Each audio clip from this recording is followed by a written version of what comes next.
Hello and नमस्कार everyone, I am doctor Megha और आज हम इस वीडियो में बात करेंगे फंगल और सोरासिस के बारे में, क्योंकि अक्सर मेरे पास पेशेंट्स आते हैं और वो बोलते हैं कि हमारा साल भर से 2 साल से या कुछ महीनों से डॉक्टर्स जो ट्रीटमेंट चला रहे हैं वो फंगल का ट्रीटमेंट चला रहे हैं और उन्हें होता सोरासिस है। तो यहाँ पर क्या प्रॉब्लम है कि आपको पता ही नहीं चल रहा कि आपको फंगल इन्फेक्शन हो रहा है या सोरासिस हो रहा है, क्योंकि दोनों का अपीयरेंस बहुत सेम होता है या फिर दोनों में symptoms almost itching burning same आते हैं। तो यूजुअली डॉक्टर्स भी यही डायग्नोज करते हैं पहले कि फंगल ही हुआ होगा, सोरासिस तो इतना जल्दी किसी को होता नहीं है। बट आपको अवेयर होने की ज़रूरत है कि आपको जो प्रॉब्लम हो रही है वो फंगल है या सोरासिस है। तो आज इस वीडियो की हेल्प से आपको अगर इन्फेक्शन हो रहा है तो समझ पाएंगे कि वो फंगल है या फिर सोरासिस है। तो हम स्टार्ट करेंगे एक एक पॉइंट का डिफरेंस लेते हुए कि एक पॉइंट में हम देखेंगे कि फंगल के क्या सिम्टम्स होते हैं और सोरासिस के क्या सिम्टम्स होते हैं और दोनों को साथ में कंपेयर करेंगे। क्योंकि अगर आपका सोरासिस का ट्रीटमेंट फंगल समझ के होता रह रहा है बहुत महीनों से सालों से, तो आपका लिवर किडनी सब डैमेज हो जाता है। हालांकि सोरासिस की स्टीरॉयडल मेडिसिन से भी होता है, लेकिन जो फंगल मेडिसिन ज़्यादा खिलाते हैं, सालों से फंगल मेडिसिन खा रहे हैं, वो स्ट्रेट बहुत रैपिडली और बहुत जल्दी असर दिखाती है आपकी बॉडी पे, किडनी पे या लिवर पे। तो आपको ज़्यादा फंगल मेडिसिन खानी नहीं चाहिए। ज़्यादा से ज़्यादा 5, 10 या 15 दिन का फंगल ट्रीटमेंट का मेडिसिन चलता है। लेकिन जो पेशेंट सोरासिस होते हुए फंगल की मेडिसिन खाते रहते हैं उनको लिवर कंप्लेंट्स डेवलप हो जाती हैं, हेमोरॉइड्स, पाइल्स डेवलप हो जाते हैं, किडनी में प्रॉब्लम आने लगती हैं। तो आपको इस डैमेज से बचने के लिए ये वीडियो हेल्प करेगा पहचानने के लिए कि आपको जो इन्फेक्शन है वो सोरासिस है या फंगल है। तो सबसे पहले अगर मैं साइट ऑफ अपीयरेंस बोलूँ किसी भी इन्फेक्शन की, तो फंगल में जो भी आपको फंगल इन्फेक्शन हो रहा है वो कहाँ पर होगा। मेजरली आपके आर्मपिट्स पे, अंडर लेग्स में, जहाँ पर आप अंडर गारमेंट्स पहनते हैं उन एरियाज़ में, या जो लेग्स के टोज होते हैं और फिंगर्स होते हैं वहाँ पर फंगल इन्फेक्शन सबसे पहले डेवलप होगा। और कहीं पे भी बहुत रेयरली फंगल इन्फेक्शन देखने को मिलता है। और अगर मैं बात करूँ साइट ऑफ अपीयरेंस में सोरासिस की, तो सोरासिस आपको कहीं भी मिल जाएगा। वो स्टार्ट ज़्यादातर स्कैल्प से होगा, फिंगर से होगा, लेग की फिंगर से होगा और पूरी बॉडी में स्प्रेड आउट हो जाता है। तो अगर हम यहाँ पर देखें तो आपका फंगल इन्फेक्शन लोकलाइज्ड हो जाता है और सोरासिस जनरलाइज्ड हो जाता है।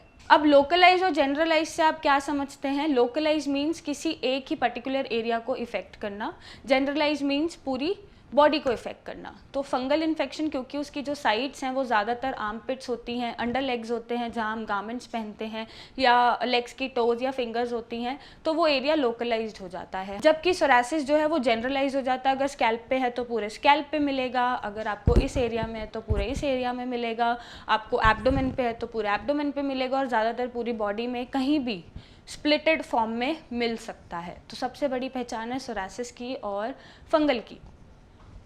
अब अगर मैं बात करूं कि ये दोनों दिखते कैसे हैं और आपको देखने से कैसे पता चलेगा ये फंगल है या सोरासिस है और आप गलत ट्रीटमेंट से कैसे बच सकते हैं। फंगल जो इन्फेक्शन है ज़्यादातर रिंग्स में होता है। जो उसकी अपीयरेंस होगी वो गोल गोल बड़े बड़े चकत्ते सर्कल करते हुए प्रॉपरली आपको रिंग्स दिखेंगे फंगल इन्फेक्शन में, और ज़्यादातर वो थाई रीजन और अंडर लेग्स में देखने मिलते हैं। जबकि सोरासिस जो है वो आपको पस्ट्यूल्स मिल सकते हैं, पस फॉर्मेशन वाले दाने मिल सकते हैं, और साथ में जो सोरासिस की रेड फ्लेक्स होती हैं जिसपे आसपास शाइनिंग सिल्वरी वाइट कलर का एक आपको लेयर मिल जाएगी। तो ये सबसे बड़ी पहचान है सोरासिस की कि psoriasis always comes with silvery white appearance जो आपको आसपास उस फ्लेक्स में देखने को मिल जाएंगी। ये है अपीयरेंस में डिफरेंस। तो ये बहुत मेजर डिफरेंस होता है पहचानने के लिए कि सोरासिस का है या फंगल इन्फेक्शन का है। अब सबसे बड़ी जो चीज़ है इसका कॉज या फिर इसका नेचर। फंगल इन्फेक्शन आपको ज़्यादातर बाहर से एक्वायर्ड होता है, जैसे किसी और को फंगल इन्फेक्शन है, आप उसके कपड़ों के या उसके सामान के कांटेक्ट में आ गए या उसके कांटेक्ट में आ गए तो आपको हो जाएगा। ये आपको बाहर से हो रहा है, राइट।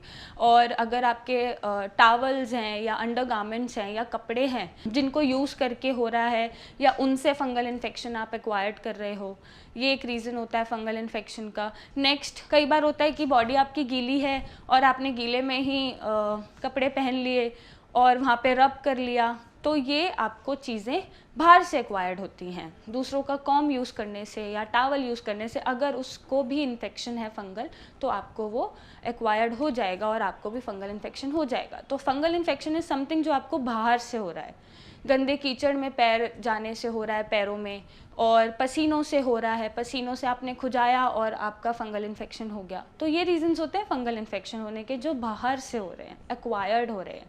लेकिन जो सोरासिस है, सोरासिस कम्प्लीटली अलग डिसऑर्डर है, ये ऑटोइम्यून डिसऑर्डर है। जब आपकी ये डिसऑर्डर आपको अंदर से आ रहा है, जब आपकी इम्यूनिटी खुद की ही बॉडी को अटैक करने लग जाती है और ऐसे इन्फ्लेमेशन दे देती है स्किन में रेड फ्लेक्स के साथ, सिल्वरी वाइट अपीयरेंस के साथ, तो आपको सोरासिस डेवलप होता है।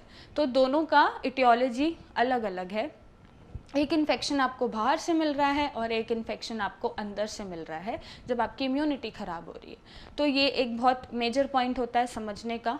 नेक्स्ट जो चीज़ है वो ये है कि फंगल इन्फेक्शन में आपको कोई फैमिली हिस्ट्री नहीं मिलेगी। मम्मा पापा भाई बहन दादा दादी किसी को नहीं हुआ होगा या कभी हुआ होगा, एक्वायर्ड हो गया होगा बाहर से तो ही मिलेगी, अदरवाइज ऐसी कोई मेजर हिस्ट्री नहीं मिलेगी। लेकिन सोरासिस के पेशेंट्स में आपको फैमिली हिस्ट्री मिल जाती है, उनके भाई बहन या मम्मी पापा या दादा दादी वो फैमिली में चला आ रहा है, वो जेनेटिकली ट्रांसफ़र है। फंगल इन्फेक्शन जेनेटिकली ट्रांसफ़र नहीं होता, ये आपको बाहर से मिलता है, जनरेशन टू जनरेशन नहीं ट्रैवल करेगा। अगर बाहर से कोई इन्फेक्शन हो रहा है तो हो सकता है, अदरवाइज सोरासिस जो है वो जेनेटिकली ट्रांसफ़र करता है और आपकी एक जनरेशन से दूसरी जनरेशन में आ जाता है।